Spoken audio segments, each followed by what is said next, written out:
Hello, everybody, and welcome to the Modern Day Podcast.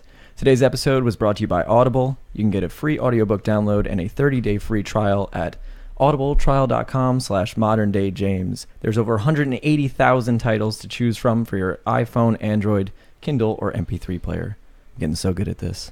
Dude, no joke. I have 30 days listened in Audible. Shit. I just checked. Well, you can let those 30 days expire and then sign up using my offer code, and then I can profit off you. No, I'm saying total listening time is 30 days of audiobooks. Wow. That's impressive. Well, That's really cool. So I like Audible is what I'm saying. Audible is amazing. It's a pretty cool thing. That's probably the best plug that you could have done. Audible should really But thank we you for ruined that. This episode was also brought to you by Skillshare. You can use my promotion link. It's skl.sh/moderndayjames. And it's also brought to you by my lovely patrons who help pay rent, feed me coffee, and allow me to have awesome artists on the line. So it's pretty great. You can listen back to these on iTunes and on Spotify. And with that being said, let me welcome our awesome guest, Mr. Eytan Zana. What's up, man? Thanks for having me. No, thank you so much for coming on. We really appreciate it. It's super cool to have you here. For those that might not know who you are, why don't you just give a little introduction to yourself? Yeah, sure. I work at Naughty Dog. I do environment concept art. I've been there for 8.5 years now, which is crazy to think about. But yeah, I specialize in environment design. I worked on a lot of the Uncharted series, Last of Us. I'm working on Last of Us Part 2 right now, so it's pretty fun. Yeah, it's super cool stuff, man. I remember I actually discovered you by your Gumroad videos. Oh, nice. Yeah, and I was using those way back in the day when I thought I could photo bash, and it just didn't work out so well. I failed you then. Yeah. I don't think it was your fault. I think it was my fault. I have no idea when it comes to that stuff. For me, I've just reverted back to just drawing in pencil and now I just do the Dude, YouTube it's all good, man. Awesome. That stuff helps. Yeah. So I want to ask about about how you got into art and sort of how you developed. Where did you start out? When did you start drawing? Yeah, I specifically remember my mom telling me you have trouble coloring in the lines. She showed me old school assignments, and I just had no knack for it whatsoever. And I think it really goes to show as soon as you become passionate about it, you'll get good at it. Yeah. Because I just didn't care about art until probably the end of high school, and I knew I wanted to work in video games or something like that, but I had no idea what that even meant. I was just oh, these are so cool. It'd be so awesome to work on one day. And I went to a portfolio review somewhere in LA, and I had just the most garbage work you'd ever have. And standing in line in front of me was this kid, and he had a wheelbarrow of art rolled up literally posters and parchment and all this stuff. And he was look at this figure drawing, and they're oh, you're gonna be amazing. And he was right in front of me. So right after that, I'm hi, I drew Kermit the Frog in Flash. Is this cool? And so I asked him, I'm dude, how we're the same age, how are you? In my eyes, you're Da Vinci. How is this possible? And he's oh, cool. I go to this little school in Woodland Hills called Valley Art Institute. Okay. And so I signed up for their summer intensive, and it's 8 or 9 hours a day of just still life, figure drawing, oil painting, and all that stuff. So that got me to have an okay portfolio. I still think I should have been turned down, but I was able to get me into art school, and I actually met my friend John Sweeney at that school. Okay. And actually ended up getting him hired at Naughty Dog. Awesome. From that. So it was this long time connection 12 years ago or something. That's so funny. But yeah, I from Otis, I still didn't know what I wanted to do. I thought I wanted to do maybe characters or even motion graphics. I was just kind of trying everything at school, which I think is a good thing about school. You can go in and not know what you want to do, but once I figured out, I took a landscape painting class. I was wow, I'm clicking with this stuff. This is pretty cool. So I created a portfolio kind of geared towards Naughty Dog, because the year before I graduated, John Sweeney actually was like, dude, you got to play this game. It's called Uncharted 2. It's like the coolest thing I've ever played. Yeah. And we sat down, and I think we beat like almost the entire game in a night. And I was like, I'm one of these days, man, I'm going to work for this company. This is so cool. That's awesome. And right towards the end of school, they would have this senior show where you'd like make a body of work, you put it up, and all these companies would come in. And maybe a week before that, the art director from Naughty Dog, Rob Ruppel, came into Otis as a favor to our teacher just to look at everyone's work. And he really liked my work because I kind of built it towards looking like Uncharted 2. Okay, I was like, oh, what if it, just taking that idea and running with it. And I kind of made a Naughty Dog style portfolio to the best of my knowledge. And he really liked that. And I ended up getting a contract position from that like 2 days before I graduated from college. So I was like, yeah, awesome. That's awesome. Yeah, that's kind of the dream, being able to get a job like immediately after college. It was so surreal to go from like, oh, maybe in 10 years I'll work for this company, and they're like, cool, good news, next week can you start? I'm like, yeah. Oh my God. Awesome. Oh, there's cat malfunction. Yeah, we have a cat trying to switch the cameras right now. Oh, but she's so cute. I just want to mention to everybody there, some people are asking if this is live. This is a live recording, guys. Oh, yes, it is live. What's up? Yeah, hello, everybody. But yeah, that's super cool. So when you were in art school, what type of work were you doing? Were you doing, because I would imagine it looks a little bit different from what you're doing now. Oh, yeah, completely different. It was, like I was saying before, you try a little bit of everything in school because they... or at least Otis didn't want us to be like, oh, I'm committed to this thing, because you never know. Like so you kind of did a sampler year or two there. So you would try, building stuff with your hand, and some people would in my class would actually discover like, oh, I thought I wanted to do 3D modeling, but I really like working with my hands, and they're like awesome product designers now. Oh, okay, like they actually got something out of it. But for me, I was like, working in concept art, and they're like, learn about like graphic design. I'm like, no, concept art. So yeah, we were doing all sorts of stuff, drawing, painting, still lifes, animal drawing. I just was soaking up everything I could possibly learn, get my hands on. Anything that had to do with actually making art, I was like super interested in. But that I do think that's the problem with art school, is like it's a bit unfocused. So I had to take classes that I 100% knew. I'm like, I'm not going to use Nuke. I don't want to do this, please. Like, and they're like, no, it's mandatory. You have to do 2 semesters of Nuke, and like, it's a bummer. Yeah. When you're like, I want to paint environments. Yeah, I feel like there's a lot of things in school in general where you're like, you're not going to utilize that. I don't know. For me, I went to school for science, so when I was in history class, I was like, I don't want to be here. This isn't helping me. This isn't benefiting me. How do you feel like a lot of that material that you learned, maybe figure drawing and all that stuff, do you think it influenced your work now, or do you think that sort of got put by the wayside? I think the underlying like understanding of drawing and painting definitely goes into what I do, but I'm not like, I don't do gouache paintings for work, so it doesn't apply in that way. But the kind of idea of breaking things down into simple shapes and like organic perspective and that kind of thing, when you're drawing, we would go out and like draw the landscape. So when you're making something up, those principles still apply. Yeah. So I think that was super cool. It's just the medium is different. It's just a different tool, but I think a lot of that stuff carries over for sure. Yeah, I think it has to. For example, I just saw James Pake's work, and most of his stuff is digital or 3D, and I saw some of his line work, and I was just like, holy crap, this is way better than I'll ever do. It's just, I think those traditional skills definitely translate. But part of why I want to ask it is because your style of work is really new, I guess, the way that you approach it. Like, I remember watching your Gumroad tutorials and seeing the way that you're using Modo and 3D and all that stuff is really foreign to me. And I think for a lot of my audience, it's scary. Yeah. So how did you get into that? How did you start? I have this thing where I'm like, whatever it takes to make the image look cool, I'll do it. Like, I'm not a purist at all. Yeah. So if I see anything, I might just like learn the program for a few days and be like, oh, that one little thing could help me in another thing. And I might end up using 3, 4, 5 different programs to get an end result, but I really don't care because I'm using a computer already. Yeah. So it's cool. I'm not legit. Fine.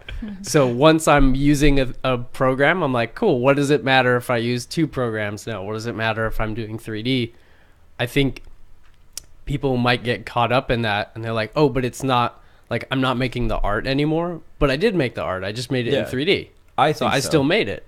Yeah, and in my experience, like what you're doing is super hard. And for anybody listening, if you think Photo Bash or something like that is not art, it's definitely a challenging task. It's definitely there's so much work that goes into doing it, and all of your like understanding of composition and all of that is built into the work that you're putting out. Absolutely, and I think your skill level at not doing those things helps you do those things better. Yeah, like if you're really good at mixing color in a real setting on oil gouache, you will be good at color. Yeah. Even if you could color pick. So it all transfers. If you're really good at shape design and drawing skills, it doesn't just go away the second you're using a digital program, you know? Yeah, for sure.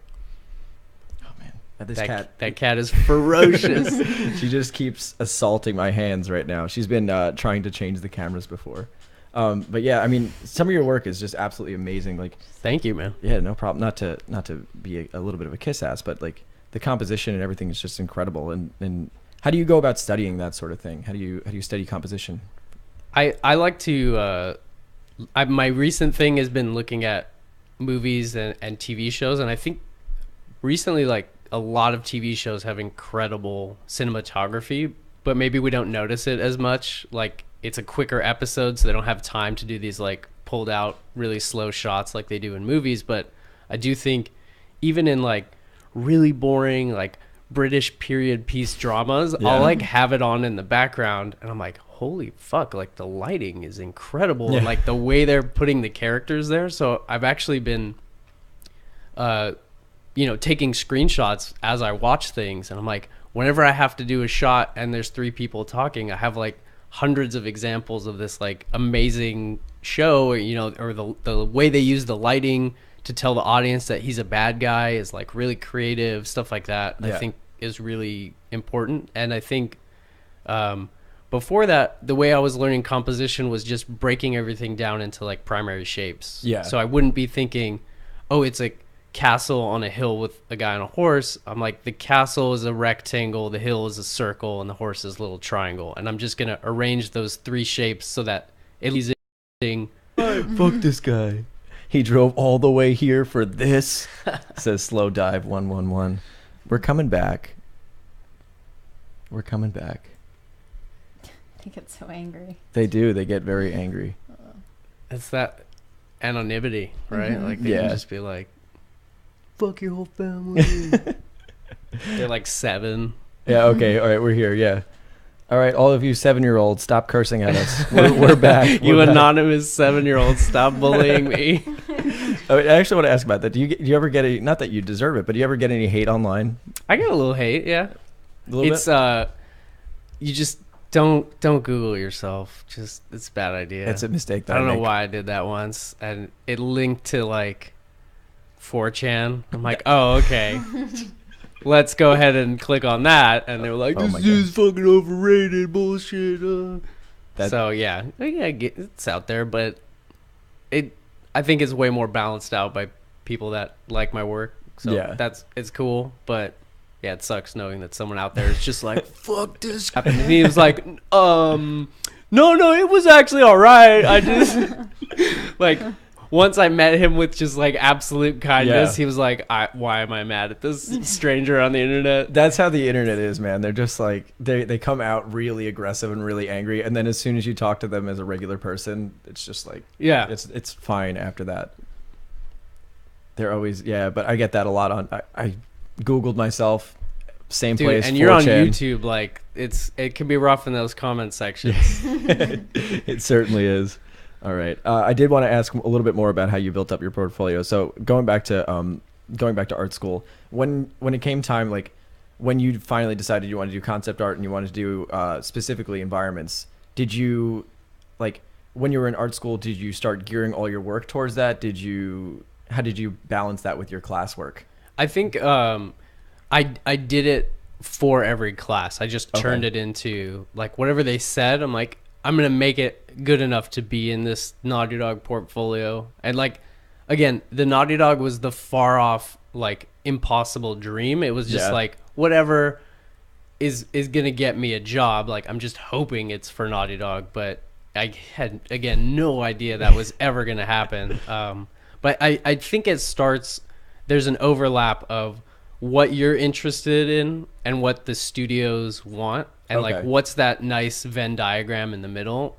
And I think first you need to start with like, what are you actually interested in? Instead of thinking about like, oh, they want this and this and this. Okay, like I'm going to put my thing aside. Do your thing that you're super excited about and bring that into what they're looking for. And every studio is looking for like a different thing. And I didn't talk to anybody. I just looked at like the art book from the game. So I knew like this is the bar. It needs to be this good at least, or better, because they're not going to hire someone who's like, you're like almost there. Like you have to be able to do what they're doing and fit into that world. So I knew like they're not going to make a sequel to the game that is the same game, but like what if I just took that a little bit further and I did, you know, theirs was in Tibet in Uncharted 2, Tibet and Nepal. And I was like, okay, cool. I'll do some stuff that has Asian architecture and maybe it's like in a similar climate, but I'm going to just design different things. And, you know, like what would a forest look like over there? And what does the temple look like? And they had all these like really detailed interiors. I'm like, okay, I got to do one of those. But it was never like, oh, I got to do one of those. I'm like, what am I interested in? And I looked at tons of photos of like old interiors. And I'm like, oh, this is super cool. This is like an old woodworking shop. So I'm going to do that. Like, you got to bring your own passion into it and not like just be a slave to what you're seeing. Like, they want to see that you have an individual voice on a tropical island and there's a pirate ship in the background. And they're like, no, we already did that though. Like, I see that you can do it, but you already saw that we did it. So like, can you come? I have only finished stuff because I already work there. So I'm like, I don't want to show you my not finished stuff. I show a lot of like sketches and thumbnails. And I think for environment artists, that is a really good way to show like, oh, this is what I'm thinking about. Here's how I got to this. You know, I did 10 thumbnails before doing one finished painting. I think is really cool and show that you have an eye for cinematography and composition, and you can make a really, you know, impactful shot out of something pretty simple, because our Naughty Dog games are like, they're not like so out there. It's very grounded and realistic, and it's all about like this cinematic quality, I think. And I think it is good to show a lot of sketches and designs and stuff and show what you're thinking in addition to that. But it is going to come down to like, at least for Naughty Dog, this is not for most game studios, but for Naughty Dog, they're like, can you do the awesome like super rendered shot, because we like those. We like seeing those. So can you show like on social media? I'm not good at coming home and like going to do more art. And it was a struggle for me. I felt like, oh, you're not a real artist unless you're drawing all the time, you know? But I would come home and I'm like, you know what? I worked for like 8.5 hours. Not you'll hear in art school and they're like, you're not drawing every day, man. How are you gonna get anywhere? It's like, it's okay to balance. Like you can be a person outside of art and take a break. Sure. Like super nice. They took care of me. And then I was like, we're pretty close to Machu Picchu. We should go. Awesome. So I finally got to see that. That was like a bucket list item. And I learned all these things about temple design and like city design that I never would have figured out just from researching it on the internet. And I thought I knew everything about it. I knew nothing about it until I was there with a guide who was like, I'm a descendant of the Incas that lived here. I'm like, oh, that's fucking cool. Like, tell me everything. And I actually ended up meeting an archaeologist who excavates that stuff. You know those mummies where they're like bound together and they look like they're screaming? She's like, yeah, we find those like on the side of the highway in Colombia. Like they're everywhere here. And they were like obsessed with gold. So they had these like creepy gold masks and all props and stuff. And I'm like, this is just... I actually was scoping that out beforehand. I was looking at your Twitter and everything. Yeah, dude, it's like the pictures really don't do it justice. They say Yeah. that all the time, but it's really true. Like when you're standing there, you're seeing everything move, and like not even to mention, so that's design, but lighting, composition, color.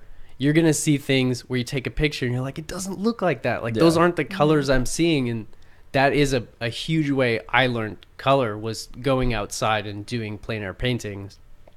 And you can have an adventure while you do it. Like you were saying, you just went to Moab. We did a painting trip to Moab. Oh shit! And those colors, like they're absolutely insane. You cannot we tried to get recreate. pictures. Exactly. Yeah. You take a picture and you're like, no, it's wrong. Like that isn't it. But it looks like Mars. You're out there and there's like crazy alien rocks, and we would just like hide in a little cave because it's so hot, and we'd look, like just look out this little rock window and paint some arches, and you're just matching what you see. It's such an incredible way to learn art, and you're having fun too. It's not just this like boring school assignment, like go to the park that has like nothing in it and paint one tree. Like you're getting like, holy shit, there's like 100 different canyons and rock arches. Like it's really cool. You feel like you're in Uncharted and going on an adventure when you go to Moab, especially. Absolutely, yeah.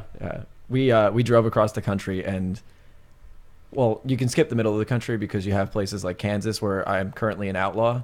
Oh yeah, I was driving a little too fast. Right on. Yeah, and just skip Kansas because it's very boring, very flat. It's I think it's actually flatter than a pancake. I was reading that they like scanned a pancake, and if you scaled up the like ins and outs of a pancake, it's still flatter than a pancake. Wow. Yeah, Oh my it God. was not the best place. There were actual tumbleweeds, which is weird. Wow. Yeah. No, it was a scary place. I've It didn't get cool until we got to like Moab. yeah. Well, we got to well, is Moab? I'm gonna sound really Moab silly is- here. For Denver? I think don't so. know. I Where think were you coming from? We're coming from New York. We just okay. we drove all the way from New York to here so I could work at Brainstorm. Got it. Yeah. Dude, that's loyalty, man. It was for It me. was a lot of fun. Yeah, so. it was a lot of fun. I'm new to the art world, so I was just like gonna grab the But you bull by have the like horns. 19 pets. Yes. So Well, at the time we only had Pigsley. okay. Yeah. When we moved back, though, Yeah. it's going to be pretty hard because we have 3 pets. Yeah. We acquired them along the way also. Yeah. Also, she's asleep right now. This is That is crazy. amazing. Wait, let me get at the wide shot. Let me move back. There is just a cat passed out in Carly's arms right now. It's really, really awesome. Why don't you tell us about your fat cat? Oh, my fat cat. Yeah. His name's Mochi. Mochi. Yeah. He's a little tiger.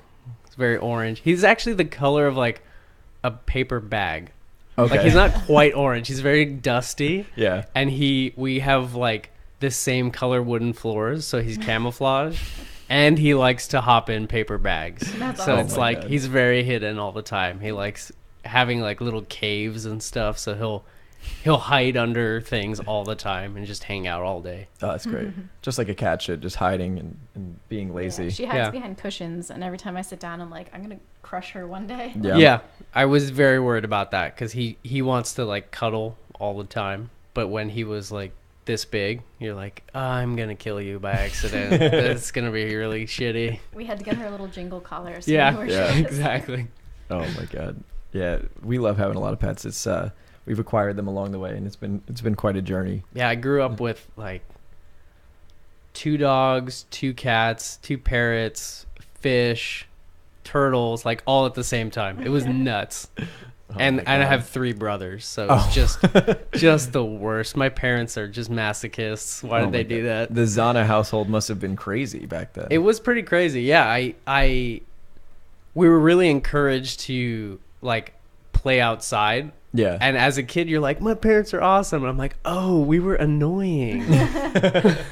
But I was really lucky. Like we had a very big backyard and we had a tree house, and I like spent countless hours, days out there with friends, and we would just like, make up scenarios. We were always like using our imagination to play. Yeah. And I think that's probably why I'm like into art.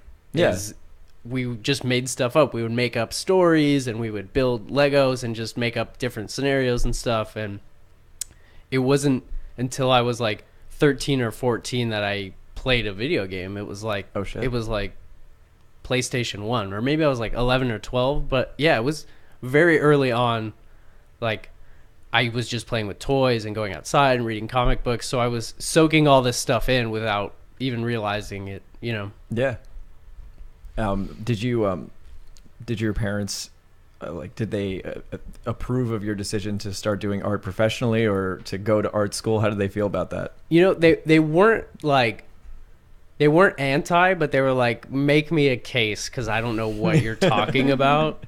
And can you find me an example of someone that does this or a school that does this? And I remember going to a bookstore with my mom, and we were looking up colleges that did art because we both had no idea, and there was so little information on the internet. You'd Google it and it would be it would be an ad for something. You could never find the actual information out. So I was like, oh, look, I think there's this program and you can do video game design. I think that's something. And I remember emailing people and nobody would get back to me. So I'm like, let's just try it, huh? What do you think? I made a very awful case for it. But I think a few years into art school, I think they understood it was rough, going to family things, and they're so you do the comic books in the newspaper? And I'm like, no, where did you get that idea? I would explain it. I got so good at explaining it to people that have no idea what the word 3D even means. Okay. No, it's in the computer, you can turn it around. They're like, with the glasses? I'm like, no. It's, I give up. You actually just sit in a VR suit all day and just make environments. I wish, man. That would be crazy. That would be crazy. Oh my God. You go Inception style, and it's every 3 minutes is 10 days. I think that's really not productive. They have virtual reality arcades. We just That'd be awesome. Yeah. I did a Star Wars one where you put on a helmet and the computer's on your backpack. What? So you walk around, it's an escape room. Yeah. And it's 15 minutes, and it's probably just wooden walls, but when you put the headset on, it's a Star Wars hallway, and they're quick, pull the lever, and you reach out your hand and you actually pull a lever, and I'm like, it's right there, oh my God. Dude. And we were falling into lava, and they blasted the heater, and they put smoke, and I was like, holy shit, I'm actually gonna die. This is crazy. VR is so crazy that way, where it actually feels like whatever you're seeing or witnessing, it feels like it's happening to you. I played this really simple game where you just take an elevator. Yeah, you take an elevator all the way up the skyscraper, and then you jump off, and I felt like I was gonna throw up. I got vertigo hard because it's Star Wars, so they're stand on this tiny hover platform, and you're over an entire city, and I was holding on I'm I know it's not real, but I can't convince myself. Oh my God, dude, it's so crazy. I don't know what the future of that is, because I don't think anyone wants to walk around with a computer on their back, but maybe one day it'll scale down small enough so that it's I don't know, we get an implant installed or we have contacts or something, even just glasses that you put on. But it was too much, but I know we're in the really early stages of it, and I was already I feel way more than just playing with a controller. I'm never gonna feel that connected to it. It's so visceral is the way I describe it, because you have all of that, your peripheral vision, all of that stuff, and as soon as they start putting tactile sensations and heat into it, it's going to be completely different. It's over, man. It's over. We're never going to go outside. No. There won't be any reason to. You just live in the Matrix. You live in this little bubble. Yeah, you're going to live in a pod. You're going to pay rent on your pod. All right, we're going to do a quick mid-roll ad, just so everybody knows, for the listeners of the Modern Day Podcast. Let me switch the camera over to me, excuse me. For the listeners of the Modern Day Podcast, Audible is offering a free audiobook download with a free 30-day trial to give you the opportunity to check out their service. And just so you guys know, you can use my Skillshare link at skl.sh/moderndayjames. That's 2 free months of Skillshare. It's really badass. Carly uses it. I use it. It's pretty good. I love it. It's pretty good. Mm-hmm. Eytan says it's pretty good. I love Audible. Well, we'll go back to Audible. I'm just putting that out there. The best advertisement for Skillshare ever. I love Audible. All right, so sorry, I was looking at the cat. I zoned out a little bit. I was like, we're still talking about Audible, right? No, it's okay. That's okay. That's fine. We have a really important question that we're making a tradition here on the Modern Day Podcast. Let me ask it. Oh yeah, go for it. What's your spirit animal? Ooh. Like, who am I in my essence? What animal Yeah. am I? My girlfriend told me I'm like a bear cub. A bear cub. Yeah, Okay. like I'm not like a scary adult bear. I'm like a little bear with a pot belly, and I'm like, I want to take a nap. I love sleeping. She found that out like very early on. She'd be like, let's go already. I'm like, just a little bit longer. And then like 2 hours would pass. Like, it wasn't just a little bit longer. I love sleeping. I love hibernating and like being in cozy areas and like bundling up. So I think I'm a bear cub. That's awesome. What are we? You said something really stupid. I said whale because I think that they're magical. Well, They have human eyes. I'm offended that she said mine was stupid. You said the owl. Or Yeah, something. I said I'm an owl because they pretend to be intelligent, but they're actually very stupid. Are they stupid? They're not smart. Oh, They're but one they of the- look really cool. Yeah. Don't they? Yeah, they look awesome. They look like they know their shit. They look like they know what they're talking about, but I they wish they were smart. They're There's so an cool. owl I saw named Odin, I think, and his he's blind, so his eyes are these blue like marbles with dots all over them. They look like constellations. Oh my god. Is it Odin? It's something like that. Yeah. And he's in Silmar at this like wildlife station, and you can just hang out with him. You can like What? pet a sloth, pet a giraffe. It's all these like rescued animals that they can't put in a zoo. But he's like, it was the coolest thing I've ever seen. That's and so awesome. again, like, I never would have known that if I didn't go to this one place. But now I know. I'm like, yeah, we're gonna have a blind owl, and he's like the psychic wizard of this fantasy game with constellation eyes. Like, that's so cool. Yeah, that's so awesome. What I actually am not familiar with the place you're talking about. What is it you said? I think it's in Silmar, but it's like a wildlife rescue place. So they have like foxes and like tigers and stuff. Whenever they like do a raid on like a drug dealer, he has a tiger, as they do. Every drug dealer does. And they're like, oh shit, can you take care of my tiger, please? Like, or it'll be people that illegally acquired like pets that look cute that are not pets. Like the fennec foxes, those desert foxes with huge ears are like terrible. They have like stink glands and they shoot all over the place, but they look like cat dogs. Yeah. So you're like, oh, it's so cool.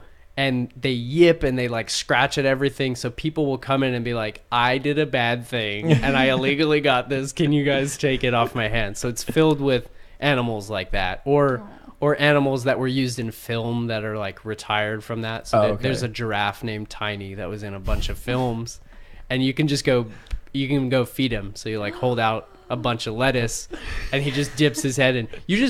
It's like an amusement park. They're like, which one do you want? You just pay per animal. I'm like, I'm gonna do sloth and giraffe today, thank you. We're gonna get a couple tickets for sloth. Oh my god. I pet a sloth. I love sloths. Not that fun to pet. Not that fun?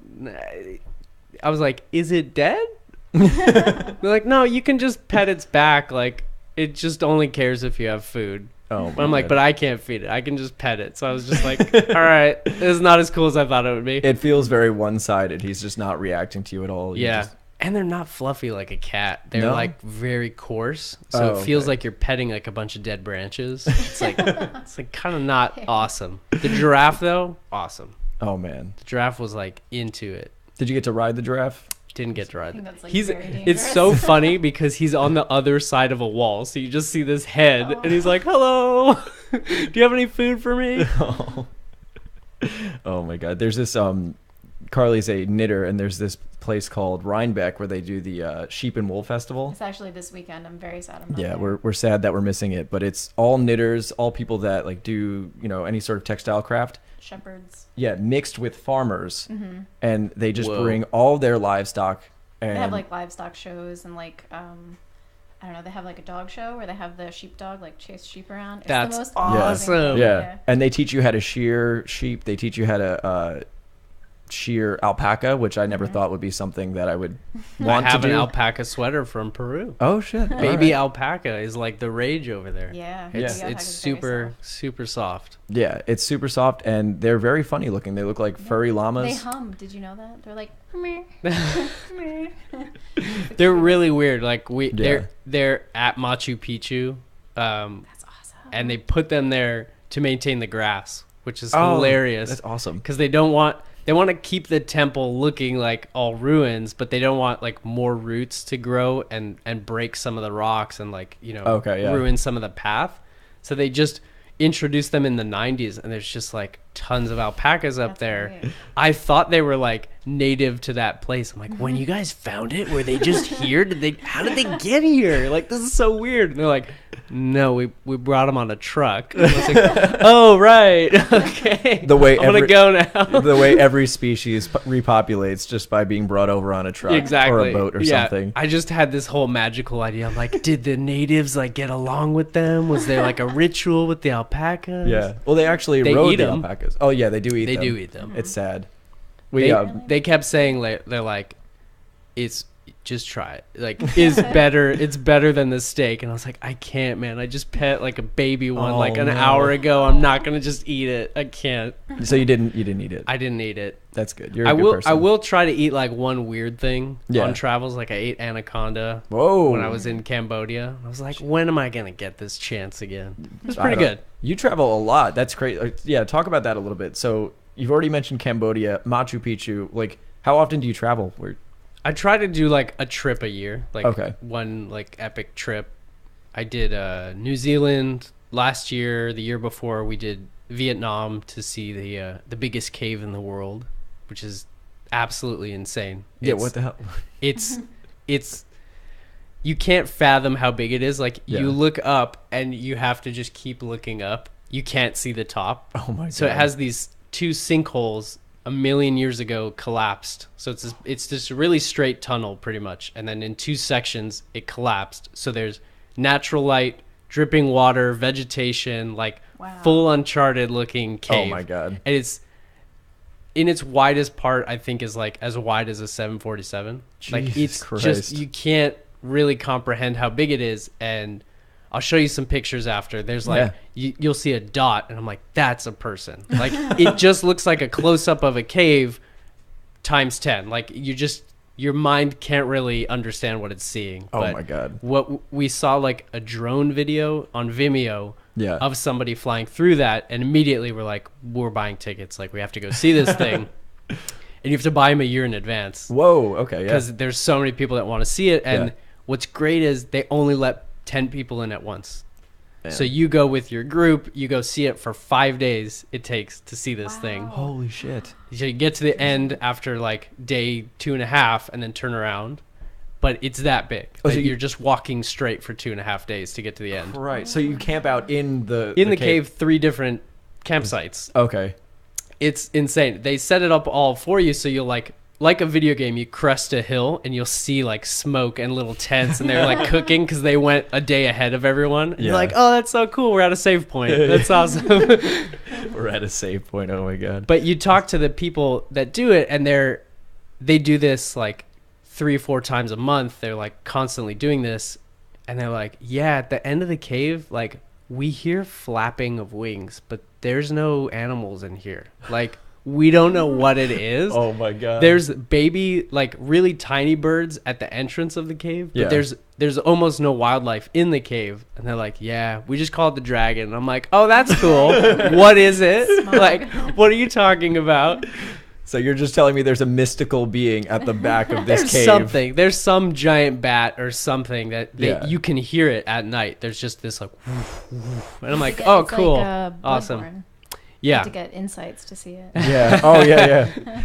Yeah, it's probably just hanging out invisible to our spectrum, right? Yeah, probably. I mean, something had to create that giant hole, you know. No, you're right. Yeah, I mean, something had to be heavy enough, and it obviously wouldn't happen naturally, geologically. It was probably just something smashing through. Sure. Yeah. But like bringing it back to art. Oh, shit. Yeah. This is an art podcast. Right? I forgot for a second. Sorry. I got excited.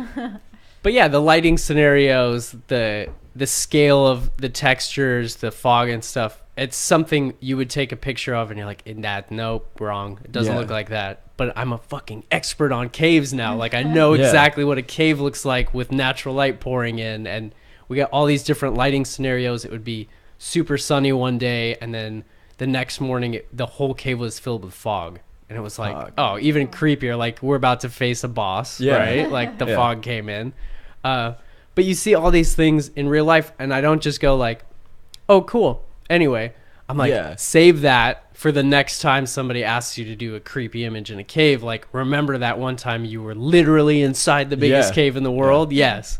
And you don't have to go across the world to get good at this stuff. Like, you can go anywhere. You can go on from LA 1 hour away. You can find something like crazy in Malibu, or like just a few hours out is Joshua Tree. I don't know if you guys have been. Yeah, we went there. Yeah, it's like unbelievable. It's like an alien planet. It's like 2-3 hours away. So I'm sure wherever you guys are, like, not that far away is some epic fucking nature. Like, just go out and look at it and study. You don't even have to do art of it, but just go experience it. You'll bring something back with you in your art for sure. I think just that's pay super attention. important. Yeah. Like, especially being in Moab, it just feels, I mean, for me, that was the craziest natural formation that I've ever seen. Yeah. And just being there and experiencing the grandeur of it and having all of that around you is so much different. And I've taken photographs nonstop when I was there, but it doesn't read the same way. The photographs like remind me of it, but it's not. I'm like, that's fan art of Yeah. the thing I saw. It's like kind of like that, but it's not as good. That's fan art. Now, when you're deep in the cave, you're 2 days in, are you spending a lot of time taking photographs? Or are you just trying to take it all in and absorb it into your subconscious? Or are you just experiencing it? I luckily gave photo duty to John. Okay. I went with John and Shaddy and a few other people, and John had like a really nice camera, and I'm like, cool, I don't have to worry about anything. Like, he takes like 1,000 photos a minute. He's just documenting the entire thing. Every once in a while I'd take a photo on my phone, but Shaddy would mostly do that, and he'd just airdrop it to me. So I luckily just got to walk around and like listen. And because you're hiking a lot of it, I would just put in headphones of like really ambient music, and I would feel like I was totally alone. Like, Shaddy and I keep saying like, I kind of forgot you were there with me, because it was so overwhelming, and we didn't really talk. We would just walk in silence and be like, holy fuck. Like, oh my God, it's so crazy. You really are just in another world. It's the coolest thing I think I will ever do. Like, I don't know how I'm possibly going to beat that. It's so insane to me. Well, we have to go there. You guys should go. Definitely. It's fucking insane. In Pennsylvania, I went to some cave thing, and it was just like, I've never seen anything so like dark. Yeah. Like, it was just, they turned off all the headlamps. Yeah, a little exactly. Bit. It was like absolute black, like the guy that did the trademark for that color. Oh yeah. Apparently you can't use absolute black anymore, but it was that. We were at a lot of points where you turn off the headlamps and you're putting your hand like right in front of your face. You can't see anything. That's and there's so like white insects because they don't get any sunlight. Oh yeah. Ew. Really, really cool. That's terrifying. It's terrifying, but again, I'm like, oh, if there's some creature that I have to design and it's in a cave, I know it's gonna look like that spider did, like all white and see-through and weird. Oh, that's so cool. So they do white spiders. I was thinking cockroaches. We watched Planet Earth, and they have like, I love Planet Earth. I love nature documentaries. Like David Attenborough. Oh my God. I guess that's the next. Be my grandpa. Be my grandpa, please. You heard it here, David Attenborough. My mom told me to look into the camera. David Attenborough, if you're watching this, which you're definitely not, please be our mutual grandpa and adopt us. He loves watching concept art podcasts. I don't know if you knew that about him. He's been doing that his entire life, by the way. What, concept art? No, nature documentaries. Yeah. Like, talk about passion. That guy knew what he wanted to do, and he's been doing it since he was like 19 or something. He's just been going out and being like, telling you about the tribes of Papua New Guinea. I know. And he's so humble about it too. When you listen to him talk, he's just like, oh yeah, I just sort of got started and just started doing it. Dude, just like you. Just started doing it. You just started doing it, man. And next thing you know, there's going to be a Planet Earth of dorky concept art interviews. Then I just started doing it, and then you'll see I just turn into this old man and start graying really prematurely, and then I'll become the next David Attenborough of art podcasts. You already got like creatures, so you could tell us all about in a David Attenborough voice, Yeah, the 26-toed cat that I have here. It's true. Yeah, I've seen those toes. There's a few extra toes on that cat. It's so crazy. I feel like every time we have a guest on the podcast, we end up talking about animals just nonstop.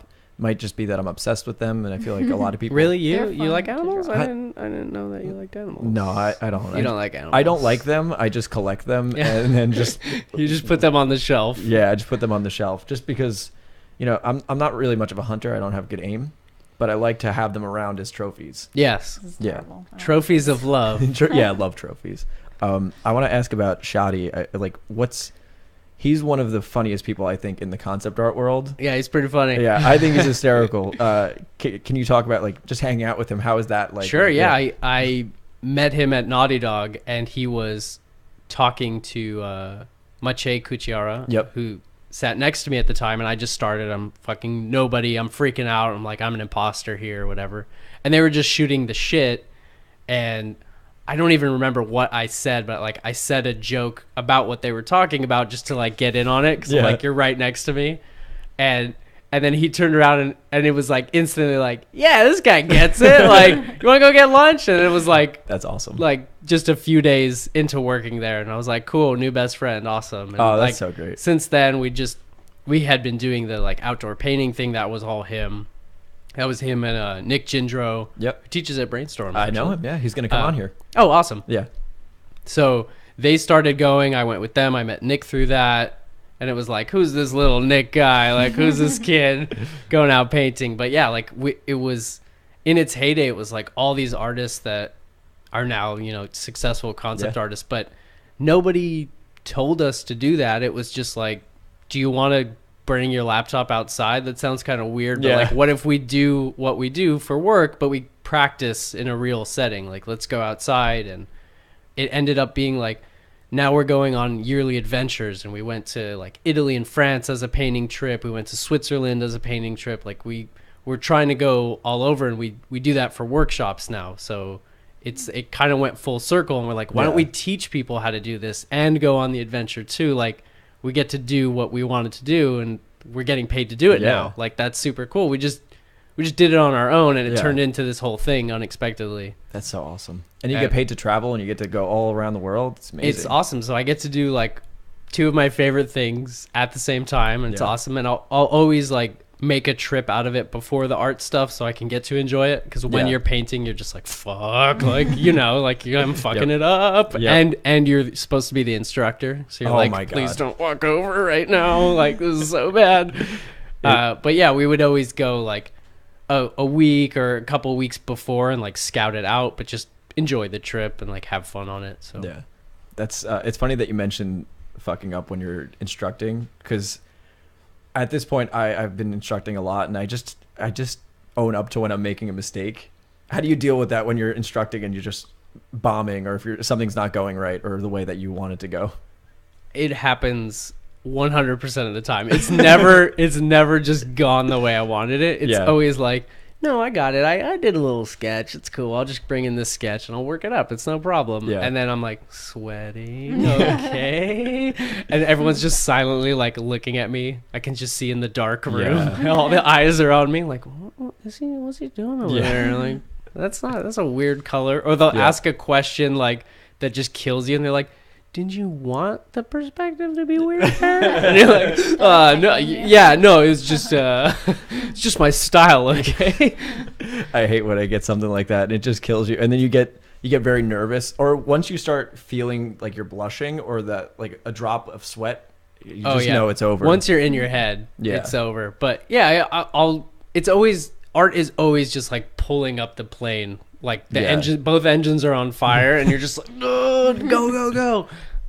But it always, I think, helps, even if they're not seeing like your best demo. I'm like, it doesn't just go away because I did a bad demo. Like, they understand like I'm doing it live. I just made it up. I'm talking. I'm answering questions. So hopefully they're like going easy on me. But I'm terrible at demoing. It's not easy. Do you find like putting yourself in those high pressure situations has helped your art a lot, or? Yeah, I think it definitely does help for sure to be able to do it in a non-comfortable setting, because I'm super comfortable at work. I got like my Audible audiobooks just going all day, and just got my coffee, whatever. But to go abroad and like do a workshop for people, like the one I did in Colombia, I got there and I'm like, cool, I'll just download my workshop, and they're like, oh, our internet's like super bad, and it was like estimated time like 3 hours, and the workshop started, so I was like, cool, time to improvise. What got you guys into art? And it was just like, it actually turned into like a really awesome conversation, and I think people really dug it that I just started by talking, and we didn't even start the workshop until like an hour in. But I got to just have everyone ask questions and feel like they were part of the workshop and not just observing it. So it ended up actually like being okay, but it started with a dumpster fire. It was like, oh shit, it's like not gonna download. Cool. Yeah. Oh my god, that must be super stressful, especially a workshop. You're I'm assuming you weren't in America, or you were like... Yeah, I was in Colombia, so I'm like, I flew out and I was like, cool, I just need to get there like an hour before to download this stuff, and then I have an hour, but it says 3 hours to go. Oh my god.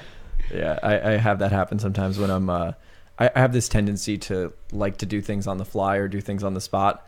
And sometimes it goes really well, and it's nice that they can see my thought process. But then there's other times where it just doesn't end up so well, and I'm you have that feeling of just dread as people are watching you bomb. Sure. Yeah.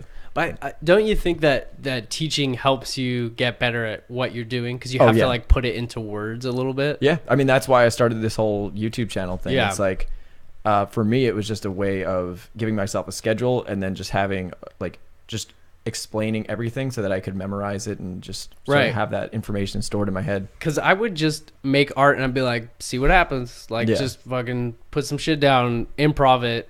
But when you have to teach a class, like how do I do it the way you do it? You're like, what am I doing actually? Okay, so I'm starting with this. Oh, okay, write that down. Okay. It really helped me, at least, to, I taught at Otis for a couple of years, and to teach that method, it really helped me solidify like what my process was. And I'm like, oh, I am really just paying attention to the basic shapes. And I would make diagrams that were like, this isn't what I do, but this is what I'm seeing in my head, if that makes any sense. Like, this is what I'm thinking about while I'm doing it, but I never would have come to that conclusion unless somebody asked me, like, how did you like teach me how to do that? Usually I was just like, just wing it, because it's all like feeling and intuition. It just feels right to me, but it's because of these like art principles of composition that I'm doing subconsciously. Yeah. But like to put that into words really helped a lot, and I think it helped me a lot to learn. I think it cuts out a lot of those unnecessary steps, or even just like it streamlines the whole thing. I don't know. That's my experience with it. Just helps out the whole process. How do you think your process has developed over time now that you've been teaching and you've been working professionally for a pretty decent amount of time now? Yeah, I think it's constantly evolving. Like I was saying before, I look at stuff and I'm like, how can I use that to help me? So the process hasn't been the same like ever. Like year to year, it's completely different. So I'm just constantly adding another like layer on top of it. There's still that underlying like drawing, composition, shapes, color, whatever. But I'm like, oh, now I'm going to use like this texture painting program, or now I'm going to use like this new renderer from 3D. Like I'm using a lot of 3D at work. Yeah. Because the fidelity they're looking for is like, it's so photoreal that there isn't room to paint too much. Yeah. Like for pieces for Uncharted, it felt right to do a painterly style. Yeah. For Last of Us, we're going for like a super cinematic, like it looks like a movie. So a lot of times we're creating tons of assets in 3D and doing like, I don't know, like 80% of it in 3D, and using that same sort of knowledge and painting on top of it still. But we're starting with like way more 3D than I've ever done. So that's been a huge learning thing for me this year. I'm still like figuring out which programs to even use at this point. I'm still like, I don't know if I should stick with Moto anymore. Like this other program that Robbie showed me is super cool. I actually started using it because of your tutorials. Yeah, maybe don't though. I don't know. Like I'm about to leave Moto, I think. Oh shit. So. All right. Good thing Moto's not a sponsor. Yeah. So are there Skillshare though? You can learn whatever program you want. There you go. You see, I should just have you on. Like I'm gonna get those clips of you, and then I'm just gonna plug those every time that we have to do a copy read or something like that. So are there still artists that you look up to that sort of inspire your direction, or is it at this point? Because I feel like you're kind of at the forefront of a lot of things. Are you just sort of pushing it with the programs, or are you looking up to other artists and seeing how you can? Oh, I definitely don't feel like I'm at the forefront. I'm like, I'm gonna get fired. That's how I feel, like for real. There's the team at Naughty Dog right now is like so fucking strong that every day I come in and I'm like, fuck, man, like, hurry it up already, like, Yeah. catch up to these guys. Like, there's Sebastian Groman, Aaron Lamonic, Robbie Johnson, Isaac Kim, myself, and John Sweeney are the environment concept artists. Yeah. And they're all, like, masters, man. They are so good. Each person is, like, we're like the Avengers. Like, each person's like, this guy, if you need like the best fucking lighting, Yeah. Sebastian's gonna do it. And it's like, if you need the really awesome, like, complicated scene, Robbie's your guy. Like, super awesome design, go with Aaron. Like, each person has their thing, which I think is really cool. Yeah. But I'm just like, oh, I'm the worst Avenger.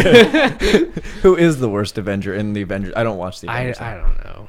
You're the Green Lantern. I don't think he's a... That's the wrong thing. I know that's the wrong franchise? thing. God damn it.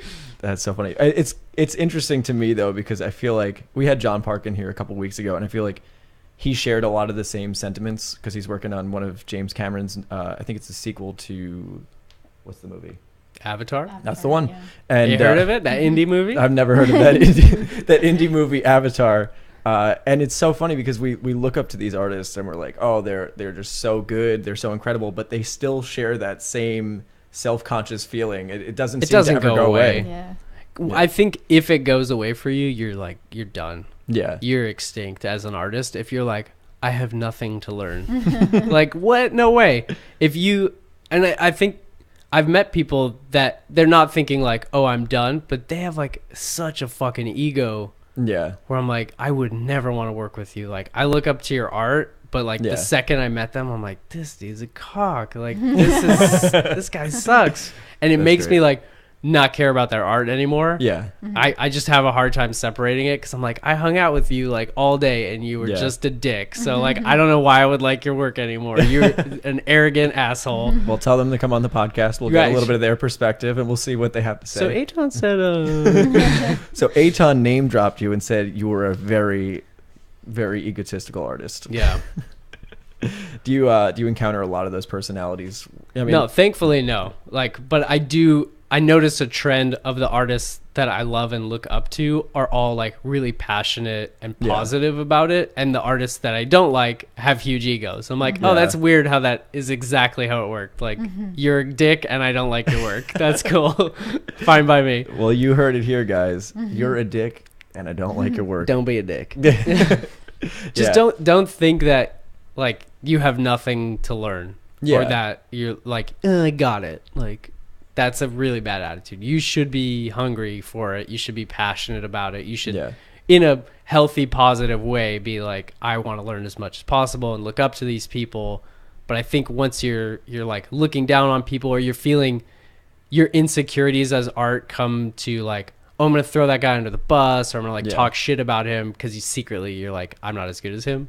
You're dead, man. You're like extinct when Shit. that happens. Yeah. How do you deal with the that sort of insecurity? Because, like you said, you're working with the Avengers, and I'm sure that feeling comes up. Do you study a lot more? Do you like how do you handle that? I bug them relentlessly. Like, Yeah. they're right there, luckily. So I'm like, please, can you just like record your screen? Like, show me how you Yeah. did that. Or, like Robbie Johnson taught me 3D Coat in like, he's so good. He taught me in like 2 hours. I'm like, Yeah. oh, cool. I know the whole program. Thanks, man. But like, to have that is like really lucky to have all these people here where I'm like, can you show me how you did that? And it's sort of an atmosphere we created at work where everyone feels comfortable saying like, oh, can you give me a paint over? Or Yeah. like, hey, what do you think about this? And we all just, a few times a day we'll just get up and be like, oh, what are you working on? It's not this like, don't look, these are my secrets. I Yeah. don't. It's like a team. Yeah, because Yeah. every time you give like one little kernel to somebody, you get like 10 back. So it's Yeah. fine. I'm like, I don't want to tell you my secret website of awesome textures. Yeah. Like, once you give that, you're going to learn so much more. And I think that's just going back to that ego thing. The people I don't like are like that, where they're like, Yeah. that there is no way I work. I just only use this brush and that's Yeah. it. And I'm like, no, you don't. Why are you lying to people? Like, you're so insecure. You can't even be honest about how you work. Like, Yeah. I'm super honest about how I work. And I'm like, yeah, fucking go with it. Take what I have. And there's so many people that have emailed me back and they're like, oh, I used your tutorial. I'm like, oh fuck, you're really good. Like, oh shit, can you give me a paint over now? Like, one of my students is Sung Choi. Okay. At Otis. Yeah. And like, I didn't teach him anything. Like, when he got there, I was like, yeah, you're good. You're done. But it's like, I ask him for help now. Yeah. Like, I'm not going to be like, but I was once your teacher. Like, I'm not going to lower myself and ask this guy. I'm like, oh, me bad, you good. Can you help? And I think just having an open mind about that stuff, just like, ask people for help that are better than you. Like, trust the people that are better than you. Don't just sit and you're like, we're all bad and we're never going to learn. Like, we're only going to ask each other for help. Like, go outside of that and really go for the people that you admire and you want your work to look like. Ask them for help. Yeah. And it's cool. Like, it's cool that, one, you guys are also humble to take critiques from each other and be able to work together. And I would imagine take critiques humbly and not argue with each other about it. I mean, you want to stab anyone who gives you a critique. Like, that's just caveman brain. They're like, no, the anatomy's all wrong. You're like, but you have to be like, no, yeah, you're right. But I do think it just sucks in general. And I totally get it why people get defensive about critiques, but you do have to have like thick skin in this for sure, because you're working with a team, with a director. The final product is not you posting to ArtStation. Yeah. The final product is a video game that people play. So when they're like, it's not right, like everything is wrong about it, you're not like, they hate my art. Like, they hired you. They're just saying for the specifics of this project, they need something else. So my first few years working there, it was tough to just be thrown in it, and they're like, cool, we're making Uncharted 3, we're halfway done, like, go. And I'm like, wait, I don't know, like, I just got here. And they'd be like, no, it's not right, it's all wrong. And I would take it really personally, because when you're in art school, you're like, this is my precious thing that I worked on, and I'm important, and this is my creative thing. And you're like, no, you're like part of this giant army, and they're like, blow down the door, and you're like, this one? Like, no, blow down the door, man. Like, hurry, we gotta go. Yeah. So you gotta just kind of see it like that. Like, those are your orders for a reason. Yeah. Like, don't argue. Just that's what they want. I love that. And that's one thing I've noticed with concept artists specifically, is that they're all very much team players. You know, at least the ones that I've spoken to. They're all super humble about their work, very willing to take critique. We're having Jonathan Kuo on next week. Yeah, and he's awesome. Yeah, he's amazing. And I spoke to him. He teaches right after me at Brainstorm, and he's showing me work I think he did for Transformers. I'm not sure. Don't quote me on that. And he's like, oh yeah, it's not so good. It's okay. I'm like, dude, that's work that you're showing me for a major film. Yeah.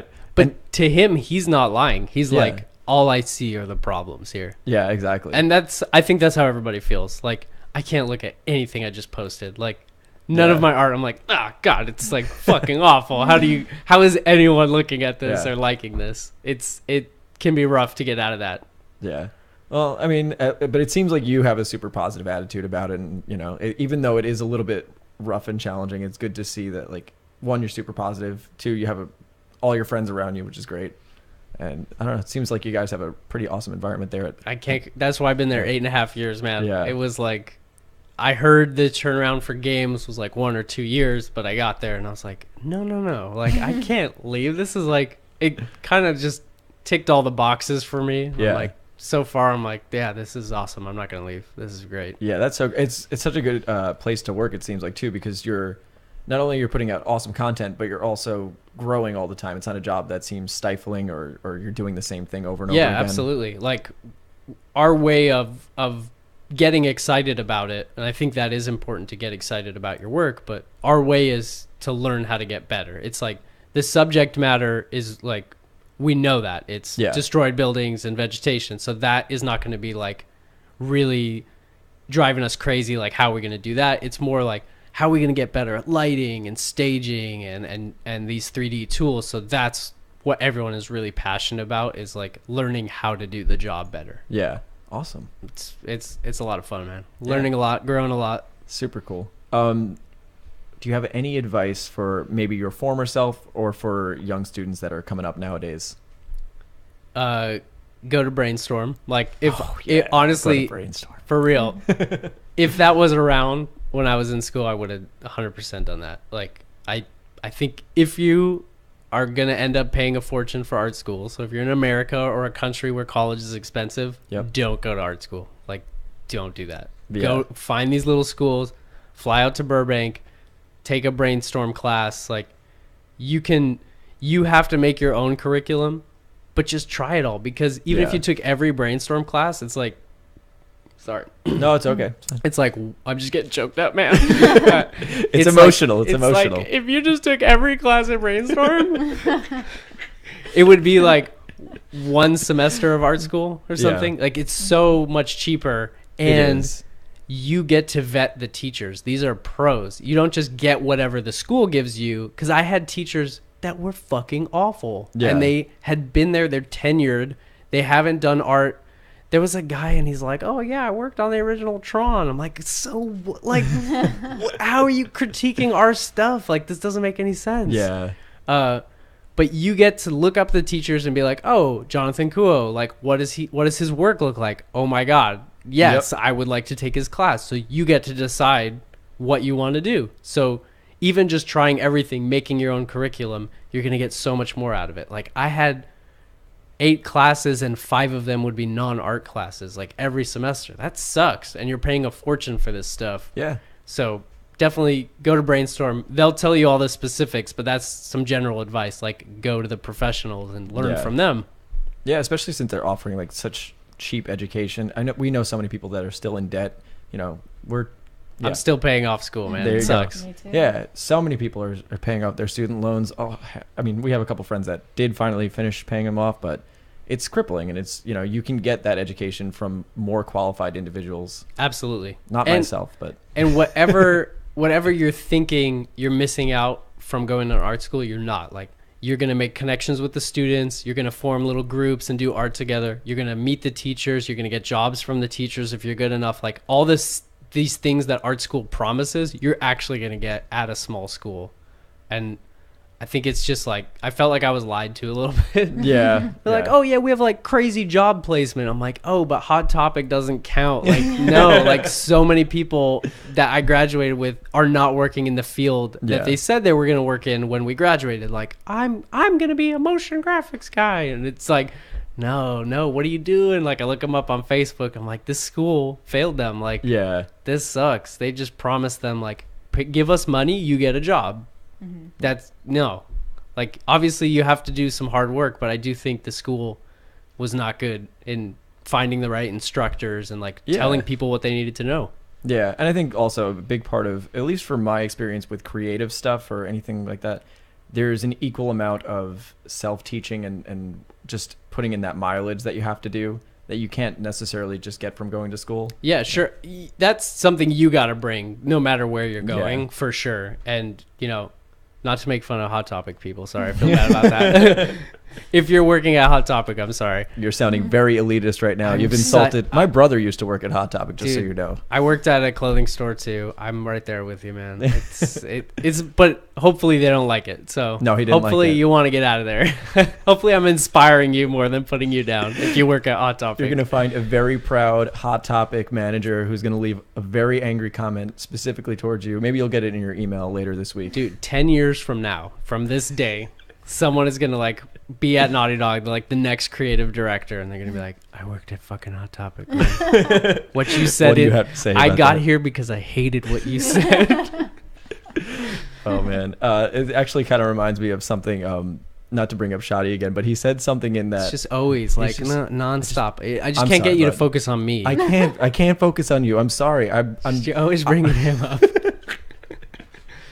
He said something, and he said he was talking about he's got that, what is it, concept art is dead talk, and I think it was supposed to be a little clickbaity. It's clickbait for sure. It's not dead. Yeah, no, it's not. But he says in that he's like, he talks about drawing and how it's kind of useless, sort of. Maybe, you know, I'm paraphrasing him a bit, but he goes, drawing is useless unless you can draw like Kim Jong-gi. And I heard that, and in my head I was like, okay, I'm just gonna draw like Kim Jong-gi, and that's like became my goal for a while. And sure, yeah. I mean, that guy's amazing. There's no way around it. There's no even talking about it. Just give up now if I think about it. Oh my god, that dude's crazy. But yeah, I think, and I don't know the particulars of his talk, but we've done workshops together, and we're saying more like it's not what you think it is. Like, no one, at least for me, is asking me to draw the concepts anymore. That's just not a thing. The skills from drawing and painting, absolutely 100%, you need those to apply to all these tools, these whatever cheating, but you need to be good at not cheating to get better at cheating, is what we're saying. Like all that foundational stuff, it didn't go away. You're just not doing that anymore at the job. Awesome. Yeah, I think it's important for people to know, especially because a lot of people are trying to do concept art, and I think they have this sort of warped idea about what the job entails, and I think there's definitely a range of it. Absolutely. I think, again, like, I'm just talking about what I know. I work for realistic stuff, so I'm just telling you how we do it. For stylized stuff like that, don't even ask me. I don't know what I'm talking about. For a stylized video game company, it's probably 100% drawing, so I'll just shut up about that. But for my stuff, the advice still applies. Like the 3D photos, all that kind of stuff, that's where it's heading. That's what they want to see. They want to see it quick, kind of photoreal. So awesome, man. Well, thank you so much. I think we've been going for over an hour. That's it? I mean, unless you have some others. Dang. I'm sorry, man.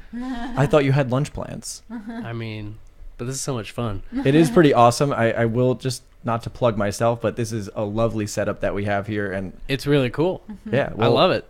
Feel free to come back whenever. I'm trying to get as many repeat guests as we can. Let's do it. Yeah, hell yeah. Come back. We can set up like a group. We'll have like a couple different artists, and we just upgraded the amount of microphones that we had. So maybe we'll get like 2 or 3 a circular table, and it'll be like Knights of the Round Table. Maybe where everyone just talks about art. Yeah, maybe you'll get headphones one of these days. I want headphones really bad. I feel like very out of the loop right now. First you got the beanie from the last episode. Now you get a microphone. Yeah, I'm getting the hand-me-downs. We're slowly upgrading. We're slowly upgrading. You know, she's got a microphone now.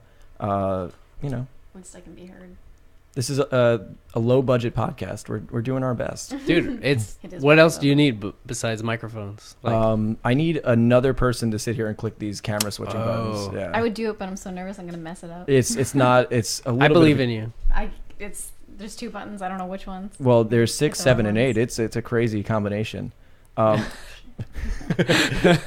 what was I gonna say? Yeah, Nick Jindro is coming on. So if you want to hop on at some point and join in on that'd be awesome. I don't want to steal from his like debut one, but maybe we'll come back for a double whammy. Yeah, we'll do a double header. That'd be super awesome. Were there questions from the audience, or was that what you were giving me? Well, I didn't really give you much from the audience, just because every time it seems to it's just like, what do you think about toes? Yeah. A lot of it is like, will you offer online classes? Let's see what else. Someone asked, what's your approach to learning? My approach to learning is like, keep a super open mind. Like, don't just write off things. Yeah. Just try to learn as much as you can and learn from anyone that you can. Yeah. Just be super open. Just absorb as much information as possible. Don't just decide. Don't stick up your nose at anything. Yeah. Even for stylized artists, like I didn't even mention the character team, but Alexandria Neonaki, she does stylized work for Naughty Dog. She does characters and story moments, but she was using like 3D bases for a lot of her environments, but she was doing them in a super stylized way, but just to like get really simple perspective. If you look her up on ArtStation, she has like some Harry Potter like fan art images that are super cinematic, and she did them like with a 3D base, but then drew on top of them to make them look stylized. And I was like, even with that, we're in a field where it's kind of like poo-pooed to use 3D and tricks and stuff like that, she's doing like amazing. It looks like a Pixar still, because she just decided like, I'm gonna have an open mind. Like I'll learn 3D too and see like what I can get out of it. She doesn't need like 99% of it, but she's using like lighting and just placing objects, and she gets like really beautiful stylized work out of that. So whatever field you are, like, just try and learn stuff. There's something you can take out of it. Yeah, just keep an open mind and try to experiment. I mean, that's, for me, the thing that I've learned just from talking to you is keep an open mind, experiment, go and experience things, I think is a really crucial part of it. Yeah, absolutely. Like, I hope people got that. Like, go outside and, like, bring that back with you. Like go on adventures, like whatever you're passionate about, like bring that into your art. Don't just let it be separate. Whatever your hobby is, you can do that and bring some of that into your art, and it will really like take your art to the next level. Yeah. Leave the podcast den and go out and draw. You guys heard it here. You heard it from the man himself. Mom, I'm looking at the camera because you told me to. So weird. It's I love so you very weird. much. Don't make eye contact. It's just not okay. Eytan, thank you so much for coming on. It was awesome chatting with you. Yeah, dude, likewise. It's been really awesome talking to you guys. Awesome, man. We'll have you back on soon. All right. Thanks, man. Take care.